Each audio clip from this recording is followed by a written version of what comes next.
Assalamualaikum warahmatullahi wabarakatuh. Alhamdulillahirabbil alamin.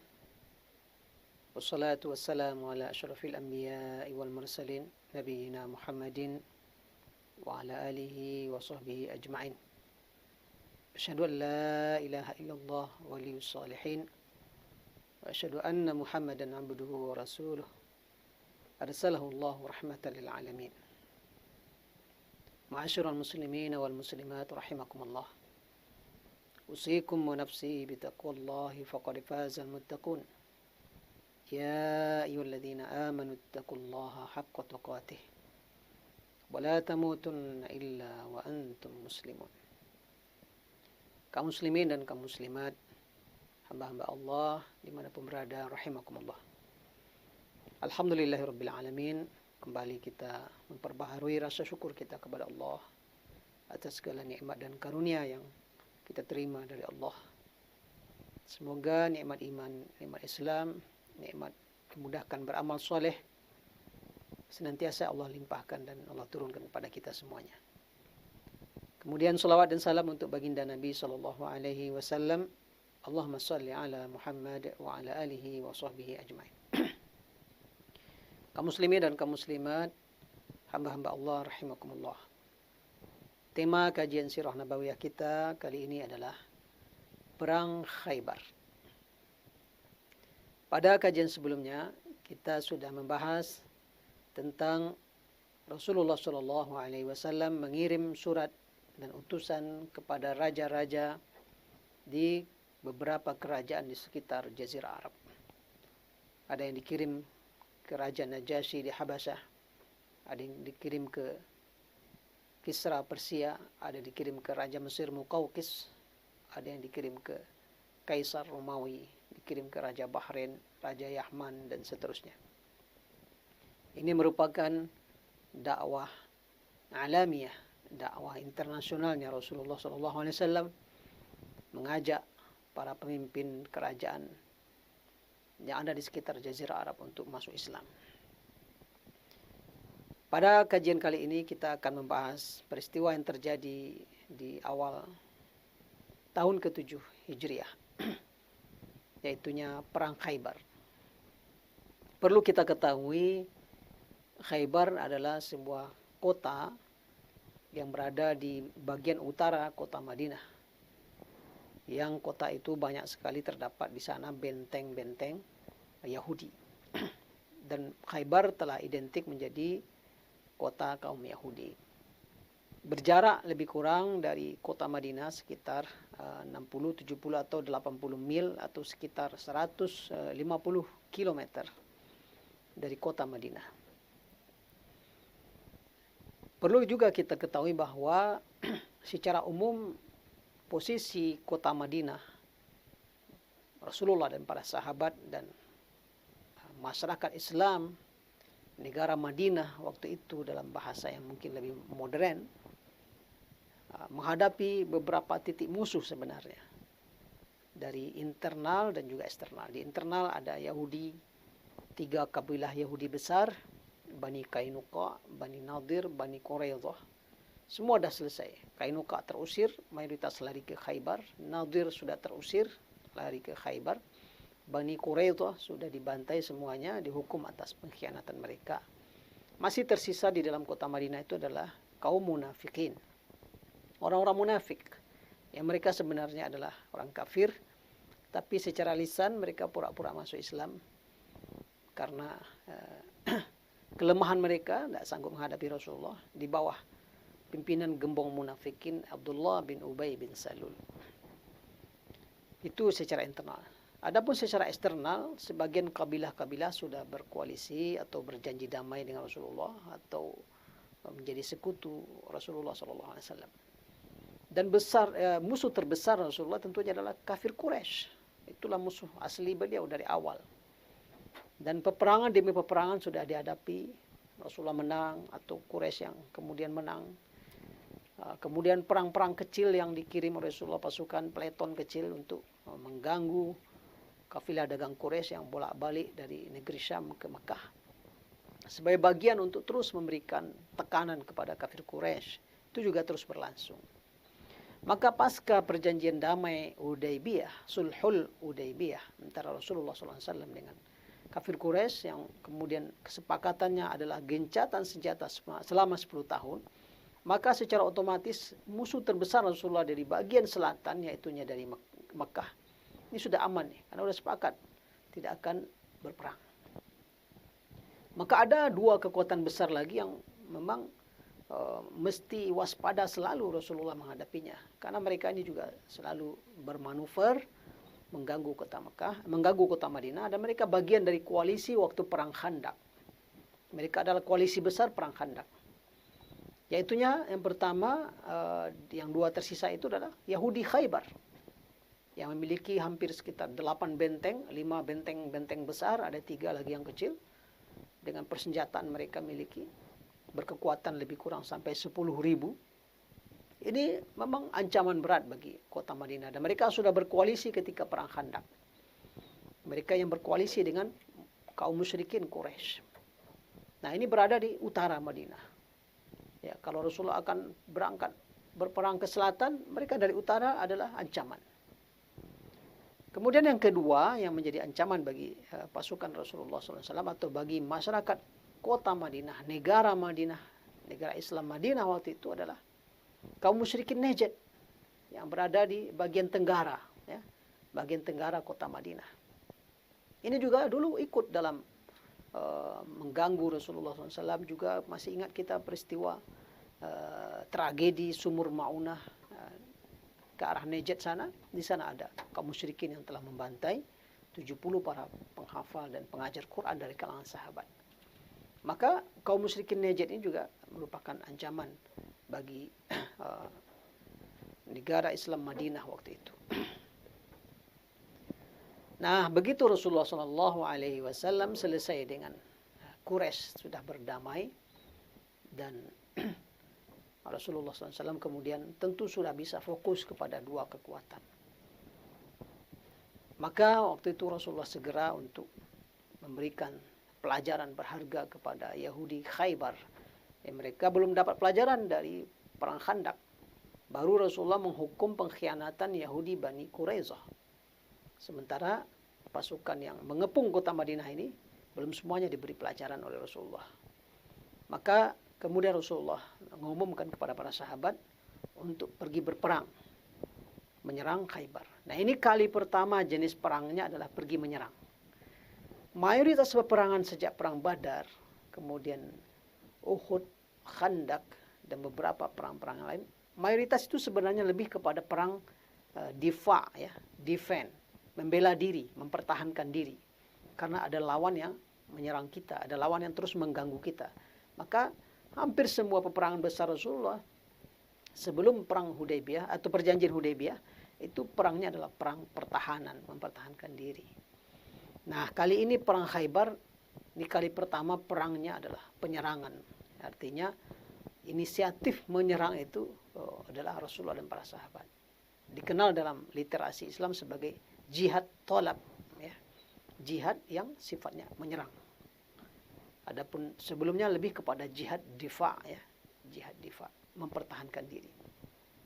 Tentunya penyebabnya sudah kita ketahui bahwa keterlibatan Khaybar dalam koalisi bersama kafir Quraisy untuk mengganggu Madinah, menyerang Madinah sudah sangat jelas. Mereka belum mendapatkan pelajaran dan teguran atau hukuman dari Rasulullah SAW. Perlu juga kita ketahui di Khaybar, kota Khaybar itu mayoritas penduduknya Yahudi. Itu ada dua kawasan, terbagi dua secara umum. Kawasan pertama itu terdapat di sana ada 5 benteng besar. Dan kawasan kedua terdapat 3 benteng yang agak kecil. 5 benteng besar di sana ada benteng Naim, benteng Sa'ab bin Mu'az, benteng Zubair, benteng Ubay, dan benteng Nizar. Itu benteng besar-besar. Kemudian di bagian kedua, wilayah kedua Khaybar ini ada 3 benteng, benteng Qamus, benteng Watih, dan benteng Salalim yang terakhir. Inilah kawasan Khaybar, dan seperti yang kita katakan tadi, dan sebelumnya sudah kita ulang-ulang bahwa bangsa dan kaum Yahudi adalah kaum pengecut, ya, suka berkhianat tapi pengecut dan penakut. Mereka hidup di benteng-benteng dan di situ mereka mempertahankan eksistensinya. Beda dengan kota Madinah. Kota Madinah itu kota terbuka, nggak bisa dibuat benteng. Mereka hanya dihalangi perbukitan, perkebunan, atau lembah-lembah menjelang kota Madinah. Itu sebabnya ketika Madinah dikepung oleh kafir Quraisy, maka solusinya adalah membuat parit agar lawan tidak bisa masuk ke dalam kota Madinah. Maka kemudian Rasulullah menggerakkan para sahabat untuk menyerang Khaybar. Dan ketika itu Rasulullah memberikan instruksi kepada Rasulullah SAW, tidak boleh ikut perang kecuali yang memang ingin perang. Karena ini adalah jihad talab, bukan jihad difa. Kalau jihad mempertahankan diri, semua ikut. Semua wajib bertempur, semua wajib berperang. Bahkan yang perempuan pun boleh ikut serta. Tapi kalau jihad talab, jihad menyerang, maka hukumnya fardu kifayah sebenarnya. Oleh sebab itu Rasulullah SAW mensyaratkan yang memang raghibun fil jihad, memang ingin pergi berperang dan siap. Maka yang berangkat berperang bersama Rasulullah ini adalah semuanya adalah ashabu bai'atir ridwan. Ya. Sahabat yang kemarin melakukan bai'at janji setia di bawah pohon di Hudaybiyah di tahun ke-6 Hijriah.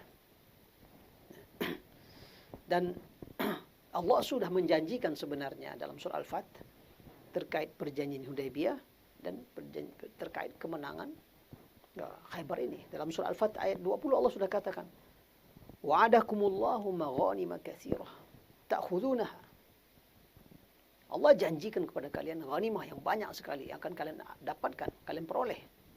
Fa'ajjala lakum hadhihi. Tapi Allah cepatkan ini, Allah segerakan ini.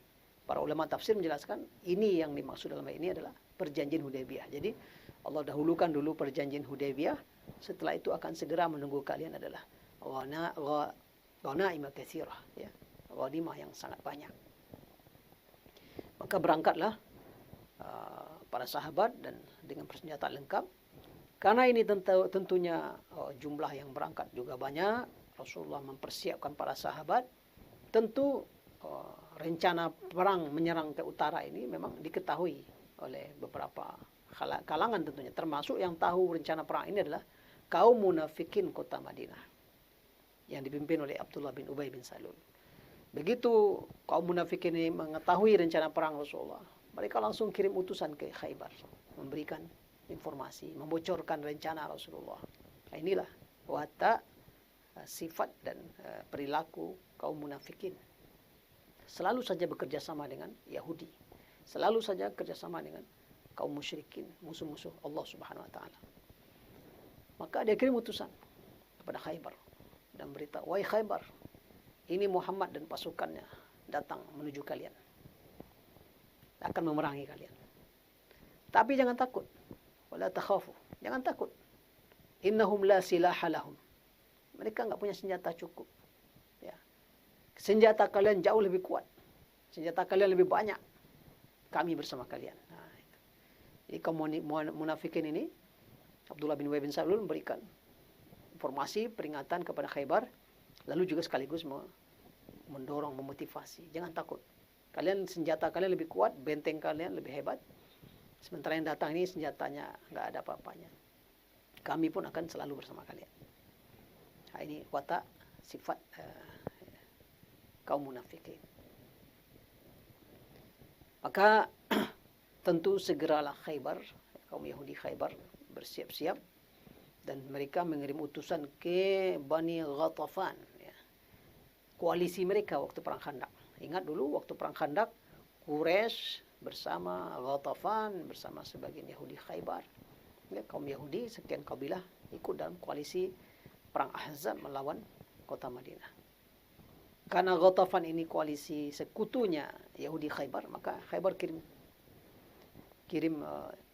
utusannya ke Ghatafan. Tujuannya apa? Minta tolong. minta tambahan senjata, minta bantuan. Dengan kompensasi separuh buah Khaybar nanti akan dikasih ke Ghatafan. Ya itulah. Sekutu musuh-musuh Allah ini memang mereka dipertemukan oleh kemaslahatan. Ya. Maka Rasulullah SAW berangkat dari Madinah, berangkat malam hari. Dan kemudian kota Madinah dititip kepada sahabat untuk menjadi imam. Dan Rasulullah SAW berangkat dengan 1.400 atau hampir 1.500 kekuatan pasukan. Mereka adalah para sahabat yang ikut bai'atul ridwan. Dalam perjalanan itu tentunya Rasulullah SAW selalu menjaga para sahabat semangatnya bertempur. Lalu ada seorang sahabat, Amir bin Aqwa. Sahabat mulia, dia seorang pujangga. Maka dalam perjalanan itu mereka dihibur oleh atau dimotivasi oleh Amir bin Al-Aqwa ini. Dia lantunkan puisi memuji Allah dan Rasulnya dan memuji pasukan yang berperang bersama Allah dan Rasulnya. Sehingga para sahabat terus naik semangat dan motivasi dalam juang. Ya, perjalanan tentunya sejauh 150-an kilometer, tentu butuh beberapa hari. Lalu Rasulullah kemudian mengambil posisi di sebuah lokasi tidak jauh dari benteng Khaybar. Maka ketika posisi itu diambil, seorang sahabat Rasulullah yang terkenal, Hubab bin Munzir, bertanya kepada Rasulullah SAW, "Ya Rasulullah, ahadha manzilun anzalakahu Allahu ilaih, laisa lana an nataqaddama wa la nata'akhir." Ya Rasulullah, ini adalah tempat kita bikin kemah, bikin pasukan di sini, adalah tempat yang Allah wahyukan kepadamu, kita tidak bisa maju, tidak bisa mundur. Am huwa ra'yun wa harbun wa makidah? Atau ini adalah sebuah pendapat, ini hanya strategi perang dan tipu daya? Kata Rasulullah, innama huwa ra'yu wal harbu wal makidah. Ini hanya pendapat, kata Rasulullah. Ini ijtihad Rasulullah dan ini hanya strategi perang. Maka kemudian Hubab bin Munzir memberikan usulan kepada Rasulullah, ini tidak pas tempat di sini. Tempat kita terlalu dekat dengan salah satu benteng mereka yang besar. Mereka bisa memantau kita, kita nggak bisa memantau mereka. Kemudian jarak antara panah mereka ke kita bisa sampai, panah kita mungkin nggak sampai karena mereka lebih tinggi. Kemudian lagi banyak rintangan yang mengganggu kita. Maka mari kita pindah ke lokasi yang lebih baik, yang gangguan-gangguan ini dan kekurangan-kekurangan ini tidak ada. Maka kemudian Rasulullah SAW menerima usulan Hubab bin Munzir ini. Kemudian Rasulullah SAW memulai mendekati benteng Khaybar itu di malam hari. Tentu benteng yang pertama adalah benteng Naim. Rasulullah malam hari dan belum menyerang benteng lawan sampai subuh. Kemudian sholat subuh dengan agak ringkas. Lalu selesai sholat subuh, Rasulullah sudah langsung bergerak menuju benteng Naim. Nah, pagi itu orang Yahudi ini nggak menyadari bahwa benteng mereka sudah terkepung oleh Rasulullah SAW pasukannya. Jadi mereka masih terus keluar bekerja seperti biasa. Ya, apa yang menggeluti kehidupan mereka, ada yang bertani, berladang dan sebagainya. Begitu mereka keluar dari benteng yang bekerja, mereka dikagetkan oleh pasukan Rasulullah yang begitu besar. Ya.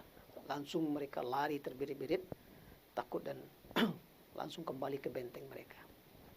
Nah, di dalam benteng Naim inilah salah satu benteng terkuat Yahudi Khaybar.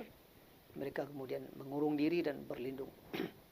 Ya, beberapa hari Rasulullah SAW mengepung benteng Naim ini. Jadi satu persatu, satu demi satu ditaklukkan. Ya, beberapa hari itu benteng itu dikepung dan terjadi pertempuran pakai panah dan sebagainya. Sampai kemudian ya pasukan ini dipimpin oleh Ali bin Abi Thalib, benderanya. Memang malam itu Rasulullah mengatakan, la u'tiyanna ar-rayata ghadan li rajulin yuhibbuhu Allah wa yuhibbuhu Rasul. Yuhibbullah wa rasulah. Besok kata Rasulullah, saya akan serahkan ini bendera panji peperangan ini kepada seorang laki-laki yang dicintai oleh Allah dan Rasulnya, yang mencintai Allah dan Rasulnya. Para sahabat itu menunggu-nunggu siapa ini yang akan ditunjuk oleh Rasulullah. Besok paginya ketika Rasulullah selesai sholat subuh akan memberikan panji pasukan. Dia tanya, Aina Ali bin Abi Thalib? Mana Ali? Maka sahabat mengabarkan Ali dalam keadaan sakit. Matanya tertimpa sesuatu dan sakit. Maka Rasulullah memanggil dan kemudian meniup dan meludahi mata Ali bin Abi Thalib sehingga kemudian sembuh seperti sedia kala. Lalu Ali lah menjadi ujung tombak pasukan dan disinilah kemudian Ali bin Abi Thalib dia dipilih oleh Rasulullah memimpin membawa panji atau bendera pasukan dan kemudian dia dengan pasukannya berhasil menjebol benteng Naim yang pertama ini. Yahudi Khaybar yang berada di benteng Naim ini begitu mereka merasakan mereka sudah akan segera kalah setelah pengepungan dan peperangan beberapa hari, lalu mereka langsung menyusup pindah ke benteng kedua, benteng Sa'ab ya, Sa'ab bin Mu'az. Jadi Rasulullah menaklukkan benteng itu satu demi satu. Kemudian benteng Sa'ab dikepung lagi sampai 3 hari 3 malam. Kemudian berperang sampai benteng Sa'ab juga takluk dari kepungan Rasulullah SAW. Kemudian Rasulullah lanjut mengepung benteng Zubair, juga beberapa hari dikepung dan bertempur sampai kemudian Yahudi di benteng Zubair ini juga takluk, ya, kabur mereka dan menyusup lagi ke benteng keempat, lari ke benteng Ubay. Maka Rasulullah juga kemudian melakukan kepungan kepada benteng Ubay, salah satu benteng yang juga terkuat dari benteng-benteng Khaybar. Ini beberapa hari, sebagian mengatakan sampai 14 hari pengepungan. Sampai kemudian mereka juga kalah dan kabur lagi ke benteng terakhir di kawasan pertama, benteng Nizar. Sempat salah satu benteng itu mereka benteng Zubair kalau tidak salah, mereka bentengnya agak tinggi, di dalam bentengnya persediaan makanan cukup, kemudian juga air juga cukup. Kemudian ada seseorang yang datang mengusulkan kepada Rasulullah, wahai Rasulullah, engkau kalau berperang ini melawan benteng ini, berhari-hari, berbulan-bulan mereka akan bertahan ini.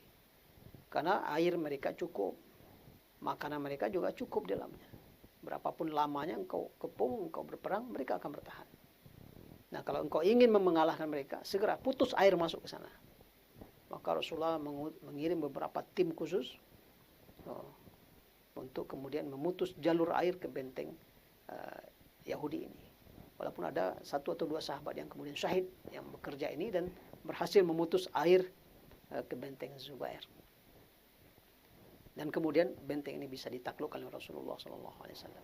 Sampai kemudian selesai satu benteng, satu kawasan benteng-benteng Khaybar, kawasan pertama yang ada 5 benteng besar, itu berhasil ditaklukkan oleh Rasulullah SAW dan para sahabat. Dan mereka begitu kalah di benteng terakhir yang kelima ini, lari ke benteng kecil. Ya. Di kawasan kedua, benteng-benteng kecil mereka, benteng Qamus, benteng Watih. Dan ketiga-tiga benteng kecil berikutnya di kawasan yang kedua, sisi yang kedua, kota Khaybar ini juga kemudian berhasil ditaklukkan oleh Rasulullah SAW. Demikianlah perang Khaybar ini belasan bahkan lebih dari 20 hari berlangsung, benteng demi benteng ditaklukkan oleh Rasulullah SAW. Dan memang seperti yang dijanjikan oleh Allah Subhanahu wa taala dalam surat Al-Fath ayat 20, wa'adakumullahu maghanima katsiratan ta'khudunaha.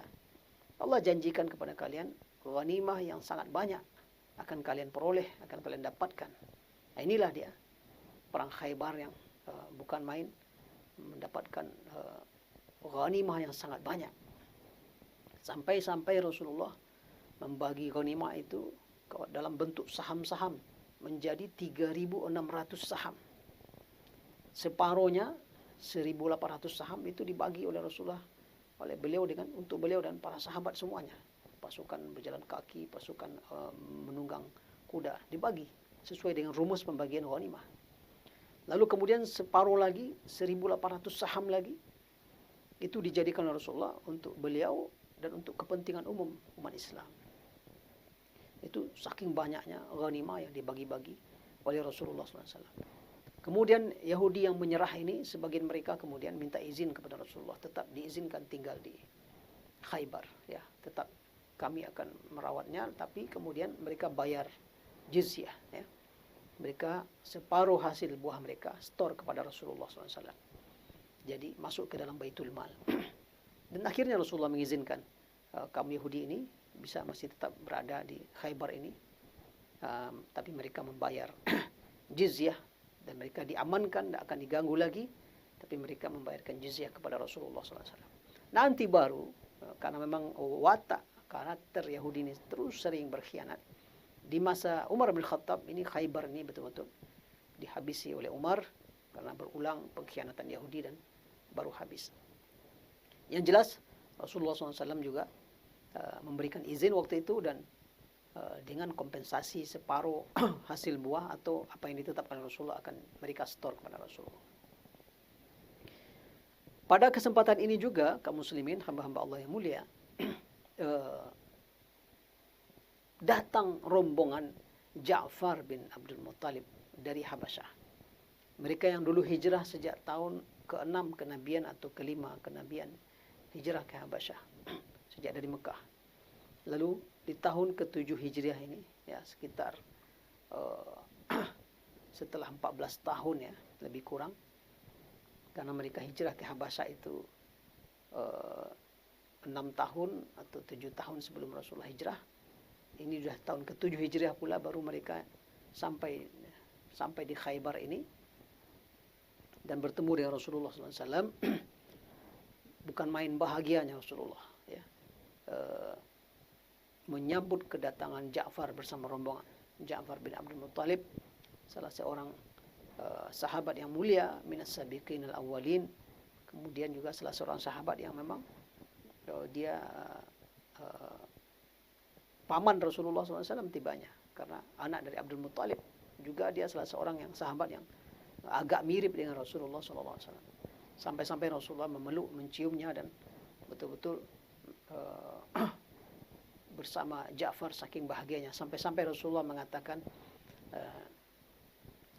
la adri bi ayyihima afrahu al-yawm bi fathi Khaybar atau bi qudumi Ja'far, kata atau kama qala Rasulullah sallallahu alaihi wasallam.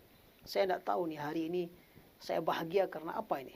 Apa karena kemenangan Khaybar atau karena kedatangan Ja'far? Sampai begitu ungkapan Rasulullah SAW. Dan ketika Rasulullah membagi-bagi ghanimah Khaybar, Rasulullah kemudian membagi saham itu, dia masukkan saham untuk Ja'far dan rombongan. Nah ini kaum muslimin, Ja'far dan rombongan dari Habasyah tidak ikut jihad, tapi Rasulullah bagi juga haknya setelah Rasulullah minta izin kepada kaum muslimin yang berperang agar Ja'far dan rombongan dapat bagian. Dalam Sahih Bukhari dikatakan oleh Ibnu Umar, ma syabi'na hatta fatahna Khaybar. Kami enggak pernah kenyang selama ini sampai kita merebut Khaybar. Saking banyaknya ghanimah itu, ya, baru setelah Khaybar lah para sahabat bisa makan kenyang. Ibunda Aisyah juga dalam hadis sahih mengatakan, lamma fatahna Khaybar syabi'na. Ketika kami sudah menaklukkan Khaybar, kami bisa makan agak kenyang. Jadi bisa kita bayangkan juga sebelum itu kehidupan para sahabat juga sangat terbatas.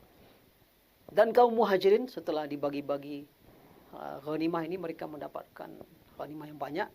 Kaum muhajirin mengembalikan pemberian yang diberi oleh kaum Ansar. Ada yang diberi kebun segala macam itu, mereka kembalikan kepada Ansar. Dan sebagai ungkapan rasa syukur, terima kasih, mereka kembalikan kepada kaum Ansar. Itu diantara kaum muslimin kisah perang Khaybar ini, yang tentu sangat panjang ini dengan tabiat peperangan yang baru. Beberapa hikmah yang bisa kita ambil dari peristiwa ini. Yang pertama, adanya jihad talab dalam Islam. Adanya perang menyerang. Dalam situasi dan kondisi tertentu, umat Islam memiliki kekuatan yang memadai, maka boleh kemudian berinisiatif menyerang. Karena ada orang-orang yang terus mengganggu, terus berkhianat, terus mengancam keberadaan umat Islam. Maka Rasulullah ini pertama kali melakukan jihad talab, jihad menyerang. Pelajaran yang kedua, tabiat perjuangan tidak selalu stabil, tidak selalu sama. Aqulu qauli hadza wa astaghfirullah li wa lakum wa li sa'iril muslimina wal muslimat wal mu'minina wal mu'minat fastaghfiruh innahu huwal ghafurur rahim. Wallahu a'lam bissawab. Assalamualaikum warahmatullahi wabarakatuh. Yuk dukung program dakwah Islam di Radio SIP FM. Salurkan donasi Anda melalui rekening BNI Syariah 12300002112